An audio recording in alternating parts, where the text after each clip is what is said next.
Hello, welcome to chemistry again, guys. We looked at Charles's law, which compares volume to temperature of a gas under constant pressure. Today what we're going to do is practice some of these Charles's law problems. So here's our first problem, right? And we have to know what Charles's law states and how it's expressed. So the volume of a gas compared to its temperature under one set of conditions is proportional to a second set of conditions for volume and temperature. Okay? So let's work through this problem today. A sample of neon gas occupies 6 liters at 25.4 Celsius. What volume will the gas occupy at 49.2 degrees Celsius if the pressure remains constant? Okay? So what I'd like you to do, as always, is try this, pause the video, and I'm going to take you through the solutions step by step. All right, hopefully you set it up correctly.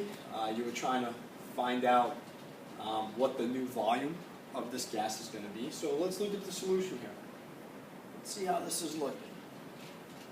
So here's our given information, right? Volume is 6 liters. It's Friday today. I can't talk.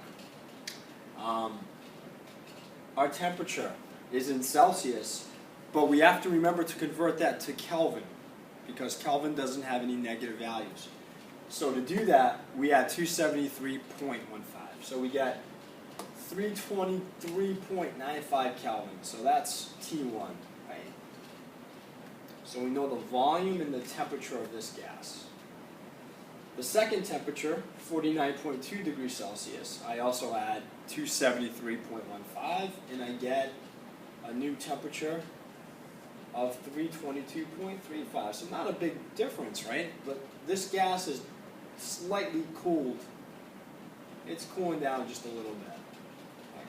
So what's the new volume? So if volume and temperature are directly related and our temperature's dropping, so should our volume, and it does, right? Slightly by, what, 3/100ths of a liter. So if we plug in our values here, we get V2, which we're solving for, is T2 times V1 times T1 right here, and I just plugged in, right? Kelvins cancel, and we're going to be left with a volume unit, which is liters. Okay? You can always check yourself on these types of problems too. I mean, if you know the temperature's dropping, the volume that's given should be greater than your answer, right? Or vice versa. So that's one way you can double check, right? And you can always plug back in to the equation as well. So our last 2 slides today, our last problem of the day is right here, right? Problem number 2. An air sample has a volume of 300 milliliters at 296.4 Kelvin. If the gas is heated and has a volume of 0.5 liters, what is the new temperature?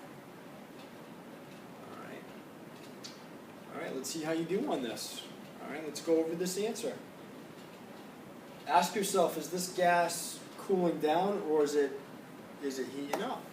Is it heating up, right? And it's right here. The gas is being heated. All right.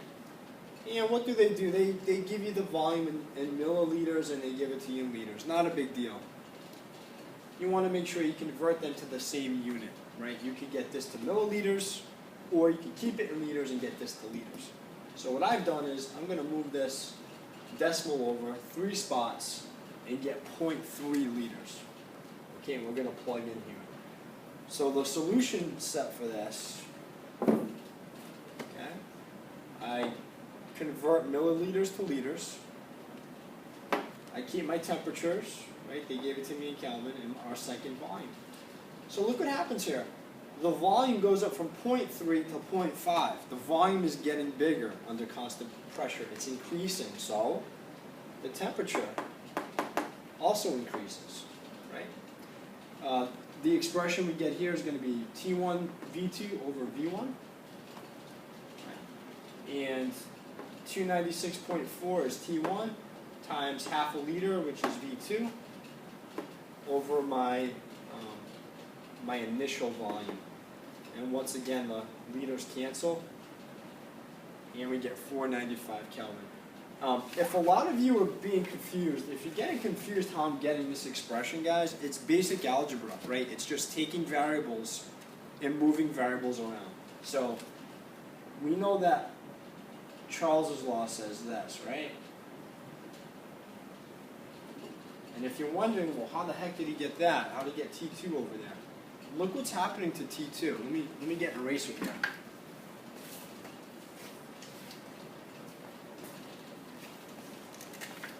T2 is a denominator. So what I want to do to get that to the numerator is I'm going to multiply both sides by T2.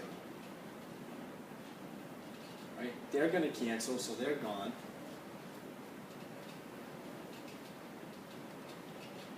But whatever I do to one side, I do to the other, right? So I multiply this by T2.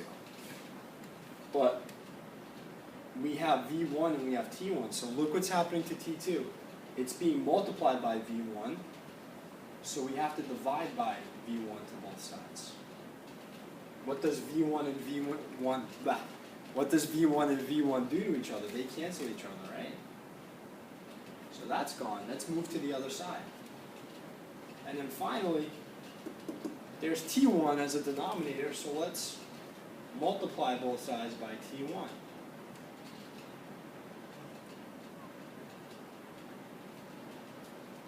Well, T1 over T1 cancels, so if we transpose this, we get this expression, right? T1 and V2 are just switched, it doesn't matter, right? They're going to get you the same product divided by V1. Right, that's called transposing equation in math class, right? Transposing variables. All right, till next time, good luck on these. Hopefully you're looking at the videos, you're taking notes, and if you don't get it the first time, it's on video, so you can always watch it again and again just for extra help.